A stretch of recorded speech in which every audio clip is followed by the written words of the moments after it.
Today, President Biden insults Peter Doocy with a naughty word, but I thought the adults were back in charge. I guess not. Also, the FDA pulls the emergency use authorization for monoclonal antibodies. We've got all that and more coming up, and it all starts right now.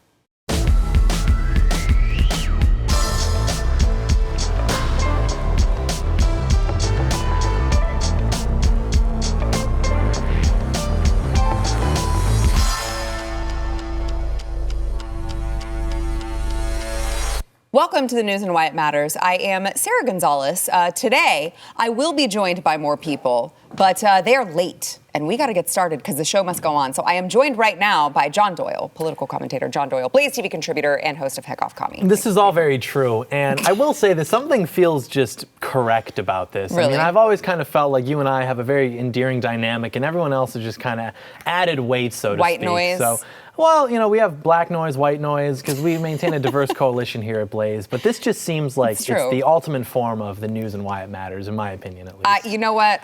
Everyone out there loves them some John Doyle. And it's true. So we're just going to give them more of that. So let me get your take, John, on, I know this is what everyone is talking about. It happened yesterday, late afternoon, when President Biden was giving a news conference. I feel weird calling him president. Okay, I'm like President Biden, and people will be like, he's not really the president. Well, like, okay, but he's got the title right now, so sometimes it's just what I'm going to call him. But Biden, Joe Biden, was sitting in his, was this the office or was this the set? I'm not sure. It was probably the set. I don't even know if he has access to the office. They would be smart to not give him access to the office or anything else for that matter. So Joe Biden, in the middle of this press conference, of course, you know, he goes downhill. He declines very quickly. And so his handlers tried to wrap it up. And as White House press corps often does, they're yelling questions out at the end, even after the staffers are trying to usher them out of the room.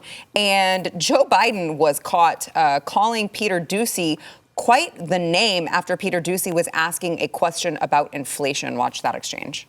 Do you think inflation is a political liability? That's a great asset. More inflation. What a stupid son of a bitch. Yikes. Okay, so Peter Doocy's question was, do you believe inflation is a political liability prior to the upcoming 2022 midterms? And then there you saw Joe Biden saying, it's a great asset, more inflation, what a stupid SOB, which I won't say because I'm not sure what I will and won't get in trouble for on this show.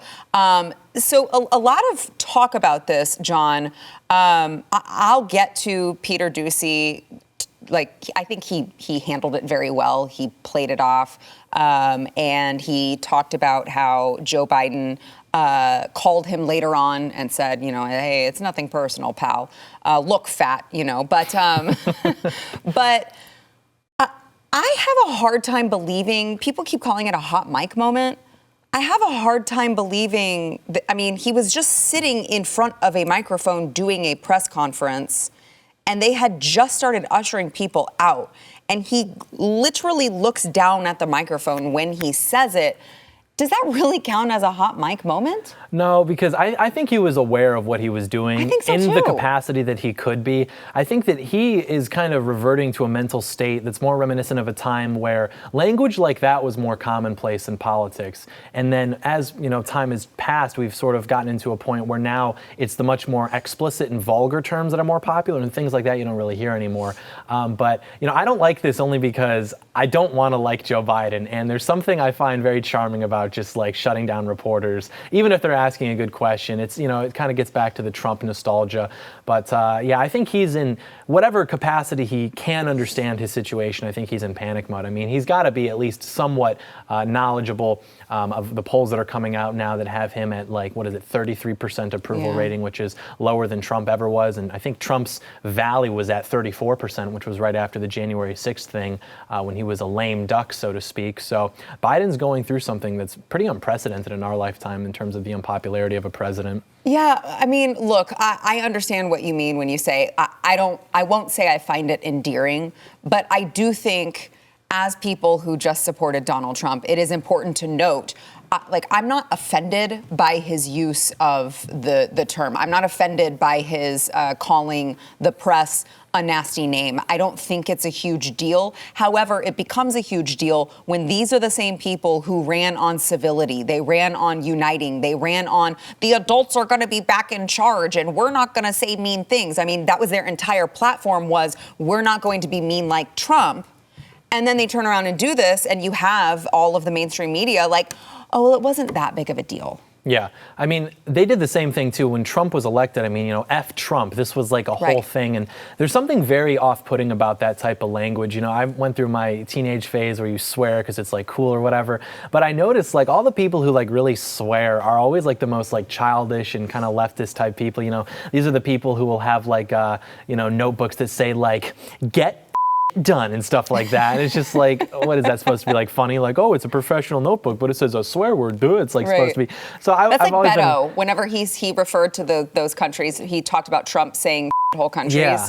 He always said it with like this look of glee, like he was so excited to be cursing on television. Yeah, and it's like, it's because leftism really is this form of like perpetual infant state. Yeah. And so they really do think they're getting, no, it is. They really do think they're getting away with something when they're like saying these words that they're not supposed to be saying. But then when they have the reins, then, oh, well, the adults are in charge again, but it's just not true. And these people really are guppies. Like they have no sense of the world. It's like they're living in this eternal present state where like now we're in charge and we're going to have respectable politics and everything. And virtually every metric by which you could measure the trajectory of the country, it's all negative. Mm-hmm. But because we don't have the mean tweets, which by the way, they weren't even mean. Like no one ever read a Trump tweet and was like, oh, yeah, come on, please, you animal, you're going to kill him. It was always just like great content. I mean, I've been addicted to Twitter serially for about 7 years now. Yeah. And there's never been a poster better than Donald J. Trump. Right. I mean, you have back in 2012 when he was going off about Diet Coke. You have when he was going back about the Kristen Stewart, Robert Pattinson feud. I mean, just getting involved in so many things. And it's like Trump has always just been a guy who has perhaps incorrectly thought that his opinion just really matters. Right. And so then he took up politics as a hobby and ended up being the greatest president of my lifetime so far. So I can't help but like the guy. Yeah. So I want to get to, we talked about Joe Biden on the campaign trail kind of using the adults being back in charge as a platform. But he took it a step further even after he came into office. He talked, I believe this was, God, who was his aide's name? TJ Ducklow, I believe his name was, and he got in trouble for being very nasty to a reporter. And Joe Biden came out and made this statement about how his staffers speak to the press and that he would fire you if you showed disrespect. Watch. But I'm not joking when I say this. If you're ever working with me and I hear you treat another colleague with disrespect, talk down to someone, I promise you I will fire you on the spot. I guess he can't fire himself. Is the problem. Yeah, part of it, and even, with the respectability to the reporters thing, that kind of concedes that like it's a legitimate interaction that's happening. When we see like the press and they're asking Trump or they're asking Biden the real questions and things like that, it's like that almost allows for the public to think that the president is like who's really in charge. And, the conservative point for so long has been, well, the president shouldn't have nearly the amount of power that they have. And it's like, what power do they have? I mean, define the presidency in terms of now versus like in terms of FDR or even Lincoln. It's like, it's always fluctuated in terms of the absolute power that it has. And so the problem with our system now, and the reason that it can maintain its tyranny so effectively is because no one actually knows who's in charge. Say what you will about the Chi-Coms or about Putin or whatever, at least they know that's who's in charge. No one actually believes that Joe Biden's in charge. And if I say that, people say, yeah, because he's a puppet, because he's not that smart. Even if it were 1988 Joe Biden, who was frankly pretty good on the issues, even he probably would not have been totally in charge because there's such a deep state or a swamp, whatever you want to call it. It's this archipelago of federal bureaucracy that is controlling everything. And unless you have people in there who can completely gut it, it's going to keep running business as usual, regardless of who's actually, the cheerleader of the country, so to speak. Yeah. I mentioned earlier Peter Doocy kind of taking it on the chin, laughing about it. He came out, I believe he said something to the effect of, Joe Biden's statement. The fact checkers haven't come out and checked that yet. But he discussed the phone call that he received from Joe Biden after all of this debacle. And here's what he said Joe Biden told him. After years of clips of the president and I kind of mixing it up on the campaign trail and during the transition and here at the White House, within about an hour of that exchange, he called my cell phone and he said, "It's nothing personal, pal.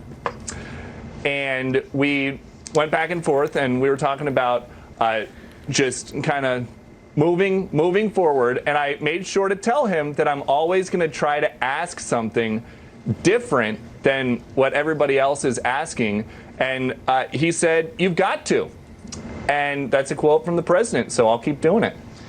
See, it's just unfortunate because, John, you mentioned, you know, the way that the press was treated by Trump and how we said, you know what, that they kind of deserve to be treated that way. Peter Doocy, really, I don't mean to sound like I have a double standard, but he seems to be the only person in there asking the questions that need to be asked, in contrast to the other guys when Trump was in office. They were asking these gotcha, ridiculous questions that weren't based in anything. And I realize that, like, I'm sure they said the same thing at the time. It's just that I'm right.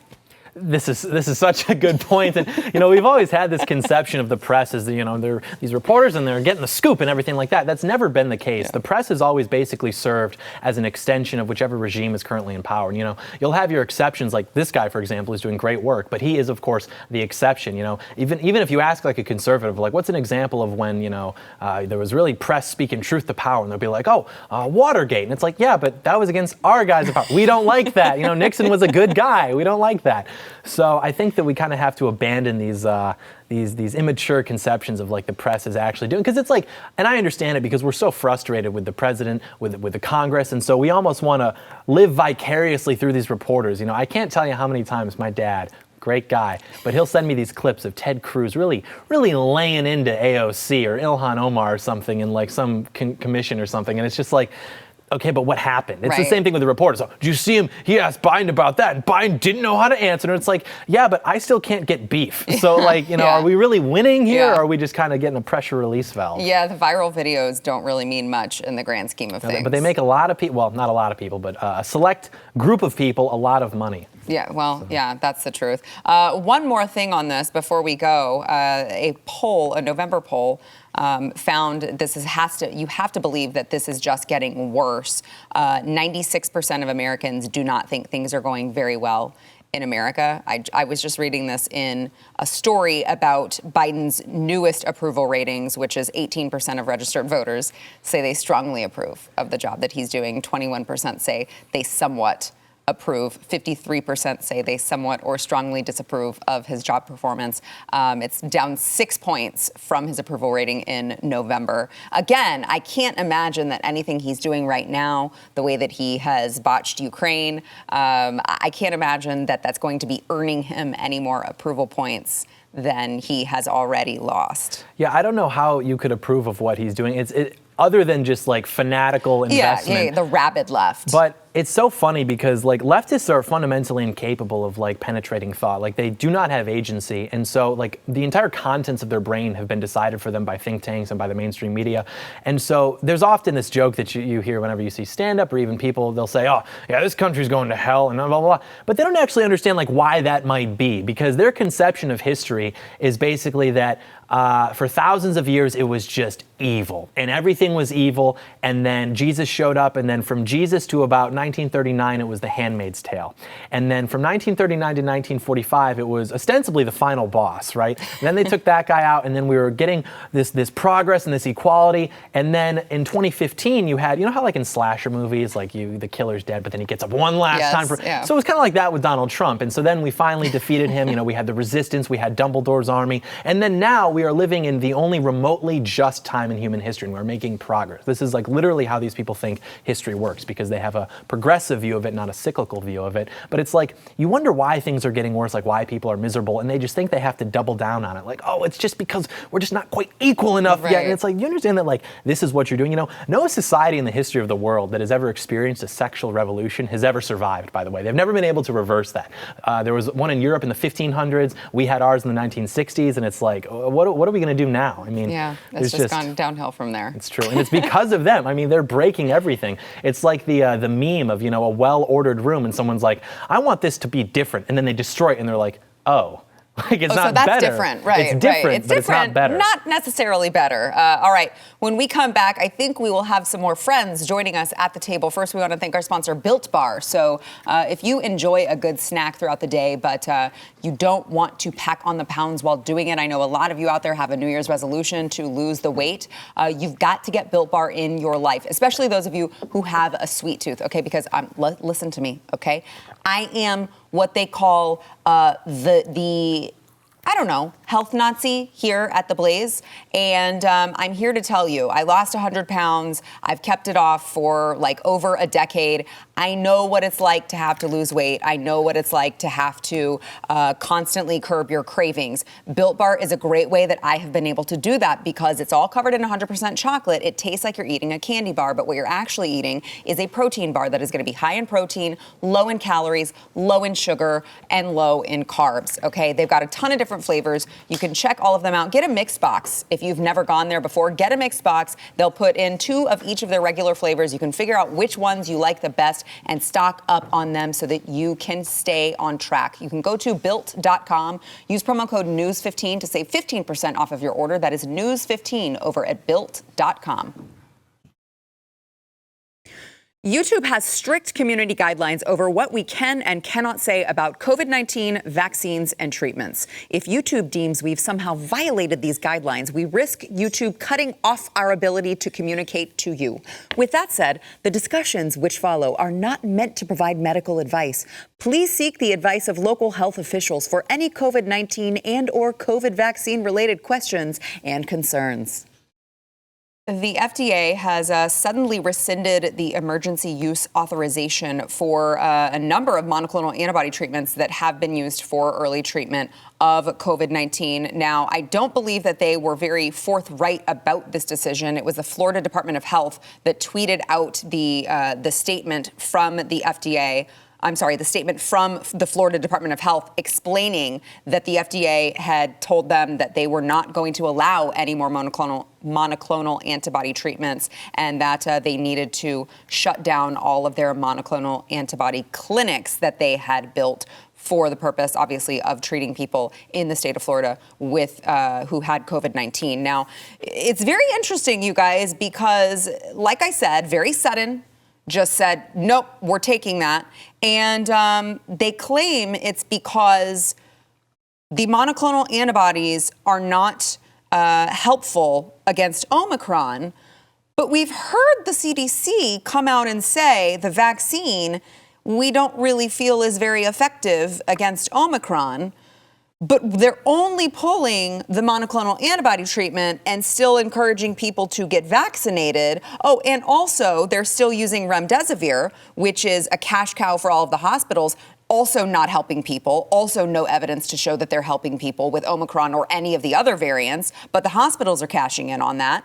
And but the monoclonal antibodies are the only ones that they have said, hey, we are going to pull these without any sort of, advance notice.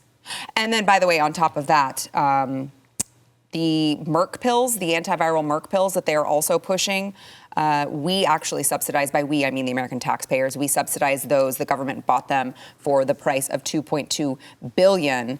And apparently, on the call this morning with HHS, they just admitted that the Merck pill is ineffective against COVID-19, and they understand why nobody wants it.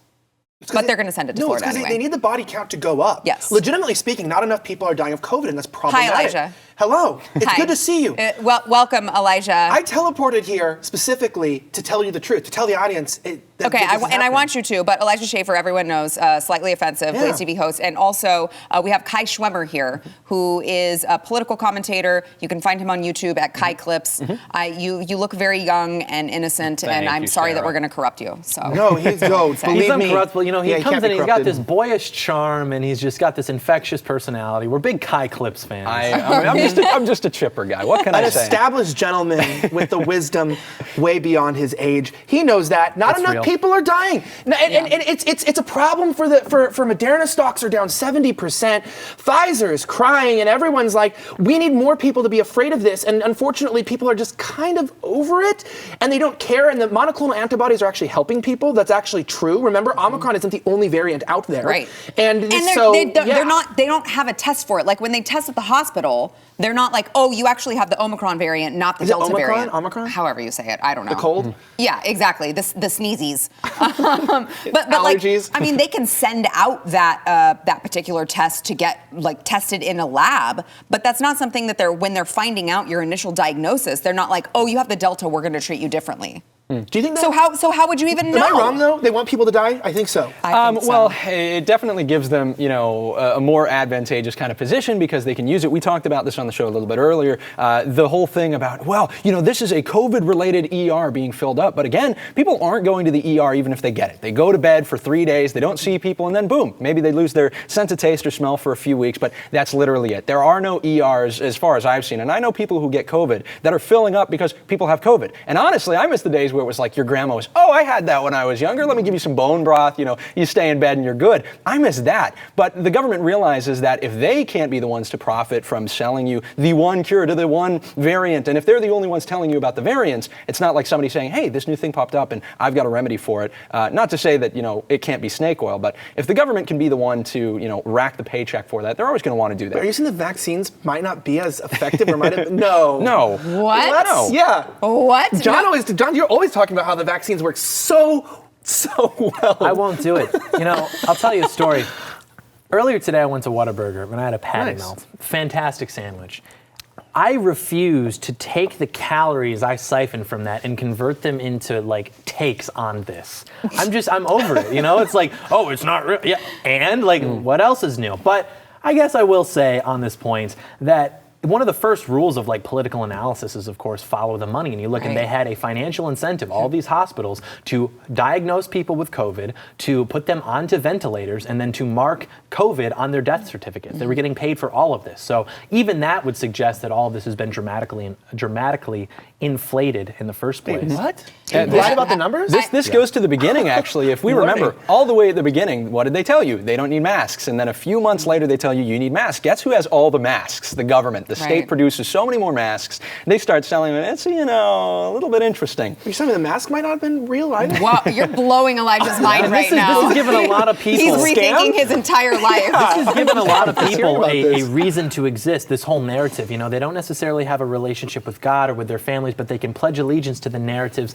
of the state. And it almost calls back to one of our friends in fiction, Bane. No one cared who I was until I put on the mask. That's how a lot of these leftists feel, They had no real personality until they were basically given it. State-provided de-individuation. You put on the mask, you no longer feel responsible, and you become the weapon of the state. You put on we saw this video a little bit earlier, the MAGA Klux Klan, and you become the state's weapon, and they have given you the authority to break down these people. No matter who. These old, yuppie white liberal women who are 70 years old are now going to take on 6-foot men who don't wear masks because they've been given the authority. And say Black Lives Matter.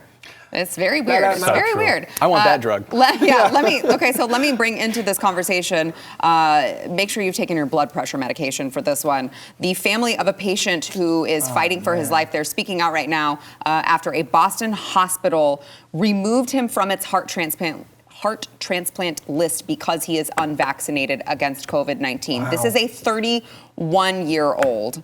His heart has deteriorated. It will no longer work on its own. He was first in line to receive a heart transplant, and because he is unvaccinated, he is no longer eligible for the treatment. And so when Elijah says they want more people to die, that literally tell me how you can come to any other conclusion than that when you hear things like this. He'll probably die of COVID too, because the reality is, it doesn't matter what the science is. So we have this vaccine, which definitely only has a few very rare cases of myocarditis, even though I know several people who have gotten it from the vaccine. But it's so rare that I know more people that have gotten myocarditis from the vaccine, even though they say more people get myocarditis from COVID, then the vaccine. So we haven't met anyone with myocarditis who is unvaccinated. I haven't seen it.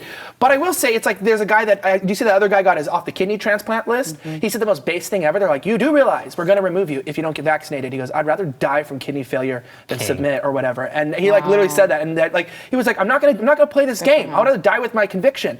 And so it's come down to where I've taken it to the next level. As long as it's for health and safety, it's okay. So it's like, I think about it. You make any mistake in your life, you were speeding, but it was to fight COVID. I was trying to go fast so the COVID molecules couldn't get me. It doesn't matter. It's illegal, it's wrong, it's immoral, but you did it for health and safety. They're killing a dude for his health and safety. Right. And these people that are doing that deserve to die. They deserve to die. They should be taken off the list. Tribunals, for They're trying to run defense too, everyone has noticed a surge in heart attacks and all these other adjacent complications. Really? Oh yeah. I'm sorry. I'm getting educated by these young wise dudes. And it's so true. But you'll see the articles rise in heart attacks attributed to laziness because of lockdowns. Right. And mental health deterioration. All this other, they just refuse to call it what it is, which is all of a sudden this spike has happened because of this thing that nobody knows what it is, that so many people put into their bodies. Yeah. And it's really funny because it's soccer players. It's like soccer players who are the most healthy people ever are just suddenly dying. It's spontaneous death syndrome. Dropping down dead with heart attacks. The people who had resting heart rates of 30 beats a minute, all of a sudden they just have these real big heart problems. It's true. Yeah. All right. Well, we'll still try to get to the bottom of it someday. We've got to take a break. First, we want to thank our sponsor, Genucel. So, look, when it comes to knowing how to pretend like you don't feel like you're 100 years old because you get no sleep, I'm the expert here, I have to say. And I got to tell you a little secret to looking years younger thanks to Genucel. I got to start out by saying I am actually 84 years old, but you wouldn't know it because I use Genucel. They've got a New Year's clearance event. You can save over 60% off of their handpicked most popular packages to take care of all of your skincare needs. They've got stuff for fine lines, forehead wrinkles, sagging jawline, and my personal favorite, those under eye bags you can get gone for good. All right, it works with both women and men. It's safe for all skin types, perfect for skin of any age, and they promise results that will make you smile, guaranteed, or 100% of your money back. So you've got nothing to lose except under eye bags and fine lines and sagging jawline and all those other things that you want to get rid of. You can go to lovegenucel.com/Y, save over 60% on their most popular package. By the way, each order is automatically upgraded to free priority shipping. That is lovegenucel, lovegenucel.com/Y. All right, if we haven't gotten controversial enough, let's talk about masks, which I know, Kai, you alluded to earlier, but the New York State Education Department has informed parents they are no longer allowed to send their children to school unmasked. This is despite a New York Supreme Court ruling that just came out yesterday that they ruled that the mask mandate is illegal. They said it is unconstitutional, but the department was like, well, look, we're still going to require them to do this because we plan to appeal. So because we're appealing, we're just going to ignore the current law, Elijah, to your point earlier, for health and safety. It's okay. Right? It's okay because it's for the kids, the kids' health and safety, because as we know, children are very, very vulnerable to COVID-19, specifically this Omicron variant that is going around. They are very, very vulnerable. There's so many of them dying, we don't even have a number for it. We're unable to count. Now, some people used to call that zero. So quickly. Some people used to call that zero as a placeholder. It's not really a number. But in math, there's imaginary numbers, and they came up with them. So we sort of applied that to COVID, where we created our own imaginary constants. And it's like, I do like the sentiment of New York, because it's like, it is just the Constitution. It's like the framework of our country. It is like the basis of our understanding of our collective unity, which is think about it. What's his name tried to steal the Declaration of Independence already? So it's like somebody might have already stolen the Constitution. We don't need to follow it. It's just a document. And it's like, but what's so insane? That's what they always say. They're like, it's just kids' mental health. It's just like you're just damaging future generations, destroying their faith in the system, and causing problems for generations. What's the big deal? Right. Well, at least they'll be alive, they say. Yeah. Exactly. And, this is the funny thing, because the right-wing take is, you have the quote from I believe it's John Jay or John Adams, where it says, the Constitution is made only for moral and religious people. It's wholly inadequate to the government of any other. And right-wingers take that and they say, you know what? That's so true. Maybe some of the things in the Constitution don't really work because the people are no longer virtuous. But the leftists are now taking it up too. You know what? Yeah, we're not virtuous or religious. Let's just scrap the Constitution. We can do the same thing that they do. And that's actually a very worrying thing, is because a lot of right-wingers believe that because we're kind of not represented in our government right now, we are going to be the only ones who are going to kind of fracture, and we're going to have these parallel institutions. But the left can do the same thing, and that's what they're doing right now. They say, okay, well, if the government is or if the Supreme Court is ruling on something that we disagree with, we'll do the same thing. We'll fracture, we'll disobey, and we'll collectivize the same way that the right wing has been forced into doing. I think the right often fixates mistakenly on the Constitution as like literally a piece of paper. Because when the left says it's just a piece of paper, they are correct. And I understand what it represents, but like the word Constitution like literally means what constitutes people. Like if you were to take the four of us and put us in a blender and then, make some sort of weird juice, like that would be our Constitution, right? If you could like translate that into a document, so to speak. I don't want that juice. The point being, Turn me on. the masses are easily distracted by abstract metaphor. This is okay. The point being that if you were to have a country, it's the fixation. If you were to have a country that was religious and that actually believed in things like the things that are written in the Constitution, then it would function. But it's like if you're going to deviate from that, 240 years down the line, it's not enough to just point and say like, oh well, this is what we should be doing, because people don't believe that anymore. Like literally speaking, what constitutes America is no longer represented in its Constitution as a document, and that's a serious problem. And you have to kind of reach back and kind of pull something from the roots of the country. It's not enough to just point at the document. You have to point at the heritage and at the history and look, these men, you are descended from these men, great Americans like George Washington, like Robert E. Lee. These are the people that you should be aspiring. I just realized that's a controversial statement, but these are the people that you should be aspiring to. Okay. By the way, happy Robert E. Lee Day. The War of Northern Aggression. So I want to throw into this topic. It's got to go there, Sarah. It does. We got to confront the uncomfortable truths. Listen, they're killing our people. They're abusing our kids. It's not good. I knew what I was getting myself into when we scheduled Elijah Schaefer and John Doyle to be this on is the this same has been show, many months in the making. It's never happened. Why would we trust their version of history with what they're doing in the present? I think I'm Lex Luthor between you two. I'm like pitting you guys against each other. Batman versus Superman. Well, yeah, Kai Schwemmer is not exactly the most American name I've ever heard. I told you. I get and frankly, and this is probably why they wanted Elijah and I not on the show, because we start, getting our ideas bouncing off each other. We start to question, why is it that we're answering to not only a woman, but a woman named Gonzalez? Oh my God. Is that really what two American men should be doing? Das ist kein Witz. Das war gar nicht lustig.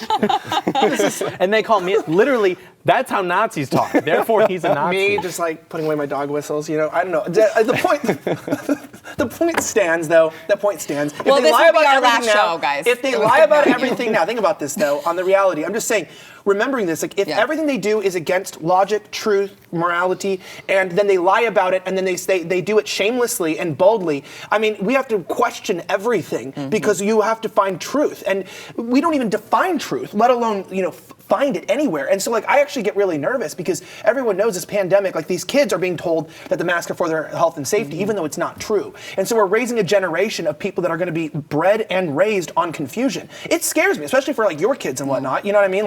Well, you don't have any kids. You're 19.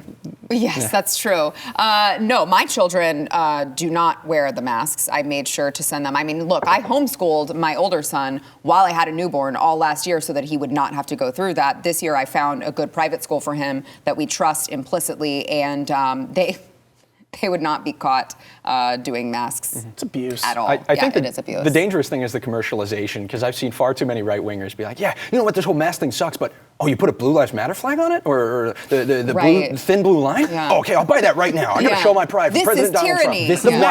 This is why my masks are the only ones that you should buy, because they don't. Because if you wear a mask that says, this doesn't work, you're still wearing it. You look like a fool. Right. My masks say, I am retarded. And this is good, because if you're wearing it, then it's like someone sees that and they're like, oh, wait a minute, he's making fun of me, isn't he? It's better like that. Yeah.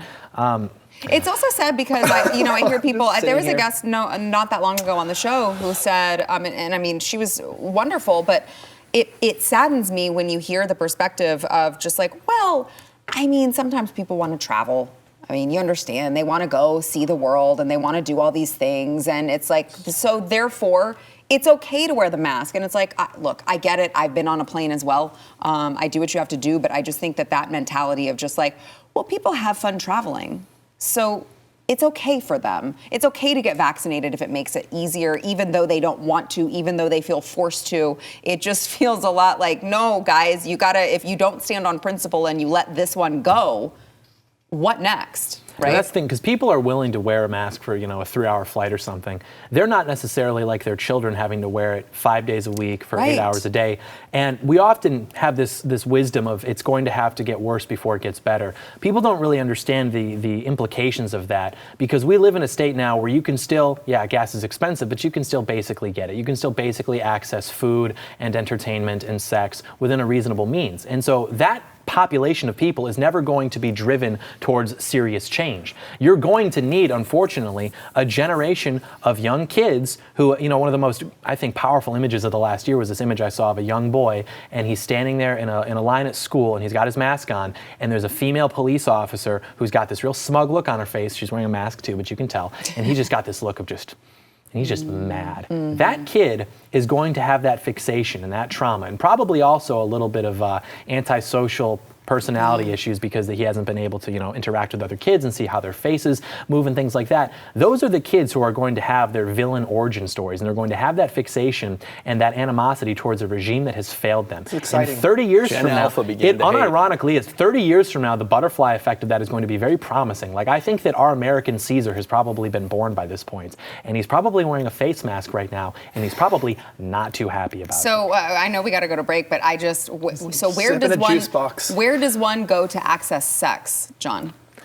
I wouldn't know the answer to that question, but Really? you understand what I mean. You understand, think about like what drives, think about what sexual assault. Think about what drives the masses, as long as the masses can have reasonable access to these things, they're not going to be compelled. Yeah, well, he didn't embarrass me. He's going to keep talking. Under the makeup, he's blushing. Yeah.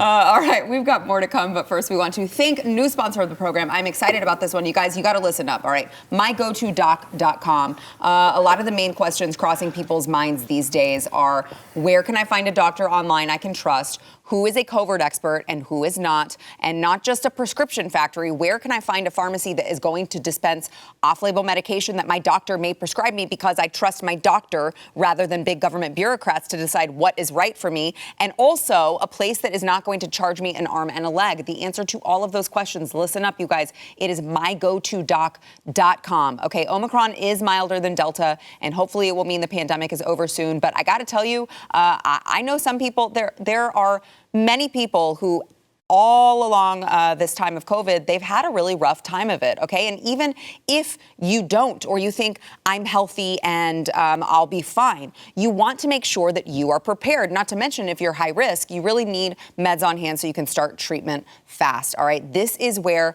My Go-To Doc comes in. Dr. Saeed Haider has built something at My Go-To Doc that we want to talk to you about for 3 reasons. One, he is a COVID expert. This is all he does. He's treated over 40,000 patients with 0 deaths. That's 0.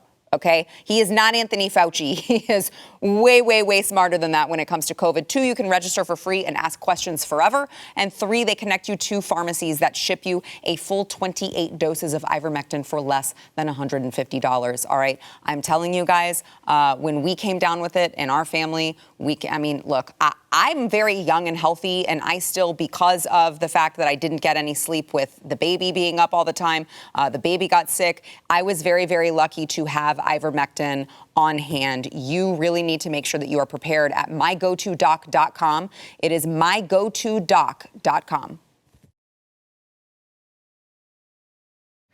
Oh, and huge news, really, really huge news, just like heard all across the world. Neil Young issued an ultimatum. By the way, if you forgot who Neil Young is, he's a musician. Okay, he sings some things. Yeah, not to be confused with that other Neil guy. Who's the other Neil? Neil Peart? Neil Diamond. Oh. It's not Neil Diamond. He's way less cool than Neil Diamond. But Neil Young issued an ultimatum to the Spotify streaming music service to choose between his music or Joe Rogan's podcasts.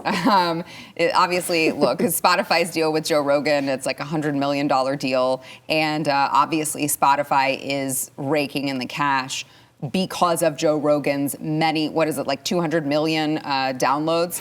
And then there's Neil Young. So Neil Young says, I am doing this because Spotify is spreading fake information about vaccines, potentially causing death to those who believe the disinformation being spread by them. Please act on this immediately today and keep me informed of the time schedule. I want you to let Spotify know immediately today that I want all my music off their platform. They can have Rogan or Young, but not both. Neil Young, more like Neil Old. I mean, this guy hasn't been popular in forever. He's got the best lines. And it's so true. And many are saying this. But it's like, seriously, this is important because, I mean, this is a guy who was part of a generation of music that really believed it was speaking truth to power. And so many people are seeing the switch now and they're like, wait a minute, but I thought they were supposed to be against the system. Or even like, you know, some of the punk rock. Rage Against the Machine? Yeah.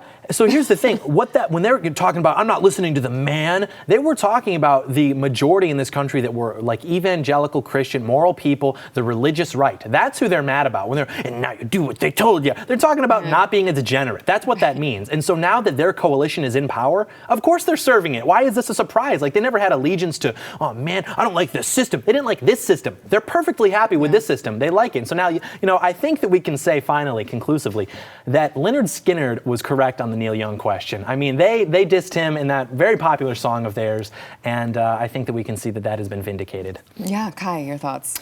Well, you know, I'd echo John's sentiment, which is, you know, Neil Young really does sound out of touch. And to echo the music thing, this is why, you know, this kind of punk music, the Blink-182 is always going to be relevant, is because it's a struggle that's eternal, which is the man and the woman. And the woman is upsetting the man. And so these are the struggles that are eternal. But that eternal or cyclical struggle of politics is never going to be that way. You cannot market yourself as punk effectively. And people are noticing that. You can't be against the system, right? If the system is everywhere, if it's within academia, if it's within universities, if it's within, you know, the news that you get, if it is allowing you on Spotify, if that's what it is.